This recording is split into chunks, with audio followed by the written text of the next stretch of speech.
We all have these feelings in our bodies, in our minds, in our souls. I act on mine.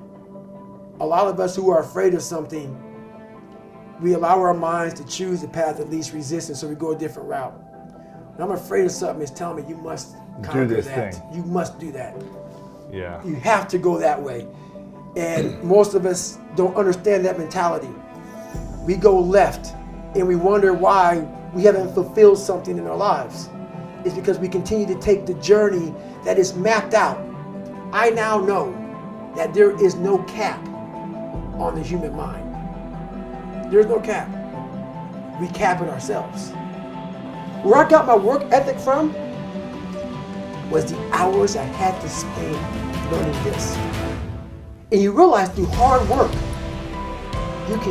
you can outwork anybody, no matter how badass they are. But that's the part people don't want to dive into. Yeah. And no one came down and trained me on how to be happy, how to find peace, how to do this and that. That's why I'm so glad I found it through suffering. The greater the suffer, the greater the peace I found. But you have to reflect on where you came from the dungeon of hell that I came from. I had to reflect on that shit to find final peace and be able to say, wow, motherfucker, if you die in this bed at 40 years old, I'm the happiest motherfucker in the world because I did it. Stop judging yourself against other fucked up people who have hidden it better than you. That's all they've done. They've masked their shit better than you have, and now they're flipping it back on you and saying you're fucked up. I want you to realize that this world, life, is one big head game. And once you learn to play the motherfucking head game, it's no longer a game anymore at all. You can start living your life. I want everybody to feel uncomfortable around me. That's it. Because I want you to go home and think about yourself. Yeah.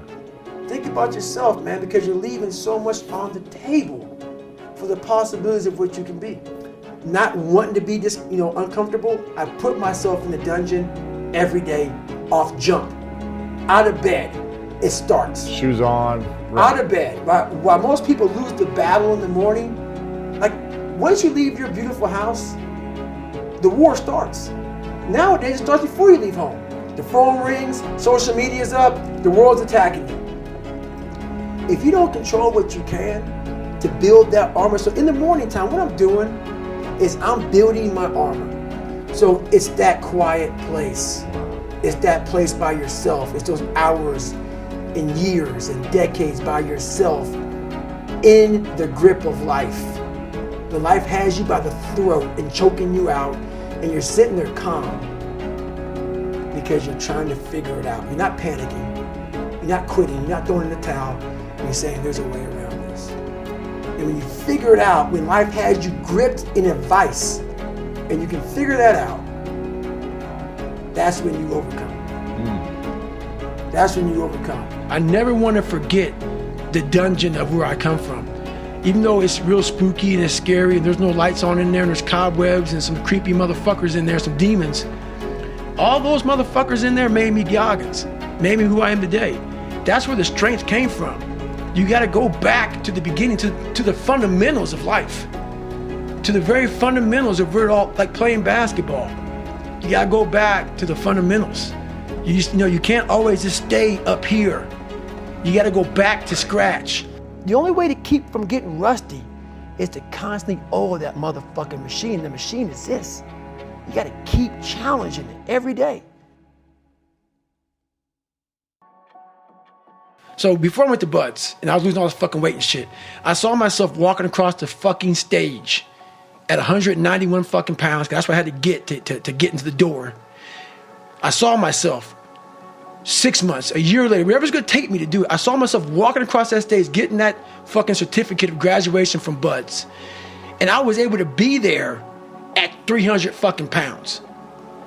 And that feeling that I was nowhere near that fucking feeling, I was able to put myself there 1,000,000 times every fucking day. And that feeling of like, my God, that is gonna feel fucking amazing. That's what made me suffer. That's what allowed the pain to be real and say, this is worth it. I want to feel, for This fucking next 18 months, it took me 18 fucking months to finally become a Navy SEAL, to finally, just get through buds. 18 months, it's 6 months, it took me 18. That's what woke me up every fucking morning, was I'm gonna put myself through this much fucking pain and suffering for a few seconds. That's all it is. A few seconds of joy. And it's so fucking worth it, man. That's what people don't get. So I'm able to put myself at the finish line, even though I have no finish line, but at the finish line of an event before I even start the motherfucker, to say, how are you gonna feel at the end of this? It starts with yourself, man. You gotta start diving into those things that you are afraid of. You don't gain confidence by going to the spot that makes you feel good. It's gonna be a false reality. And the second life gives you that challenge, all you wanna do is go back to what made you confidence, or what gave you confidence, is that happy spot. No. What gives you confidence, what gave me confidence, was spending years at a kitchen table trying to learn how to read and write on my own. Realizing I can't learn the way you learn. I can't. But I can learn. What gives you confidence, not being afraid, is overcoming the fear. We want to talk so soft to ourselves. We're looking for that recovery day. And that recovery day is everything in your life. Everything in your life is a recovery day. We're looking for it. It's not coming. It's not coming. Get over that recovery day. And that's the mentality I took with me. And what happened through that process was all the frivolous things of life started to float away. When you really sit back at your life and you're in that dark room and you're looking at where you started from and you tell yourself, God, no, man, my mom is this way, my stepdad got murdered, my dad beat the shit out of me, I can't read and write to save my fucking soul, I've lied about it to everybody, I've cheated on all these tests. My God, man. And then you put a goal in your mind. How are you gonna feel, man, when you accomplish this goal coming from that shit?